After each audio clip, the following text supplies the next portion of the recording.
शिव पुराण विद्येश्वर संहिता 21वां अध्याय शिवलिंग की संख्या। सूत जी बोले, महर्षियों, पार्थिव लिंगों की पूजा करोड़ों यज्ञों का फल देने वाली है। कलयुग में शिवलिंग का पूजन मनुष्य के लिए श्रेष्ठ है। यह भोग और मोक्ष देने वाला एवं शास्त्रों का निश्चित सिद्धांत है।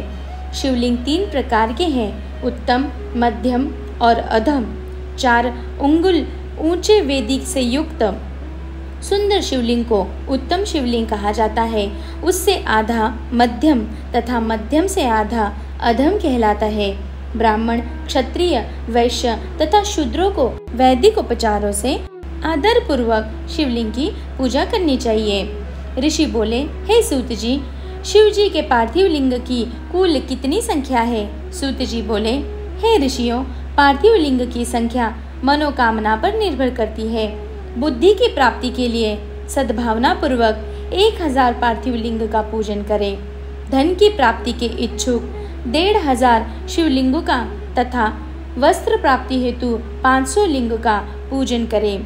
भूमि का इच्छुक 1000, दया भाव चाहने वाला 3000, तीर्थ यात्रा करने की चाह रखने वाला को 2000 तथा मोक्ष की प्रति के इच्छुक मनुष्य 1 करोड़ पार्थिव लिंगों की वेदोक्त विधि से पूजा आराधना करें। अपनी कामनाओं के अनुसार शिवलिंगों की पूजा करें।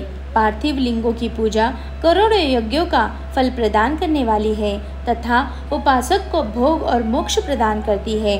इसके समान कोई और श्रेष्ठ नहीं है, अर्थात यह सर्वश्रेष्ठ है।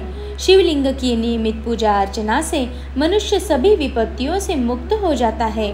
शिवलिंग का नियमित पूजन भवसागर से तरने का सबसे सरल तथा उत्तम उपाय है।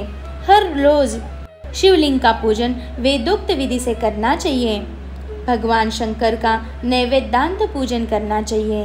भगवान शंकर की 8 मूर्तियाँ पृथ्वी, जल, अग्नि, वायु, आकाश, सूर्य, चंद्रमा तथा यजमान है।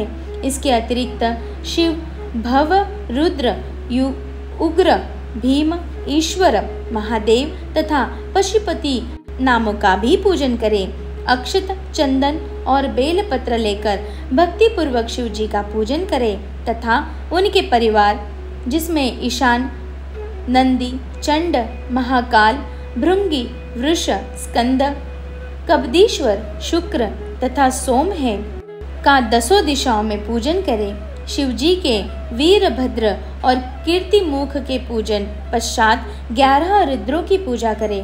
पंचाक्षर मंत्र का जाप करें तथा शतरुद्रियों और शिव पंचांग का पाठ करें। इसके उपरांत शिवलिंग की परिक्रमा कर शिवलिंग का विसर्जन करें। रात्रि के समय समस्त देव कार्यों को उत्तर दिशा की ओर मुँह करके ही करना चाहिए। पूजन करते समय मन में भगवान शिव का स्मरण करना चाहिए।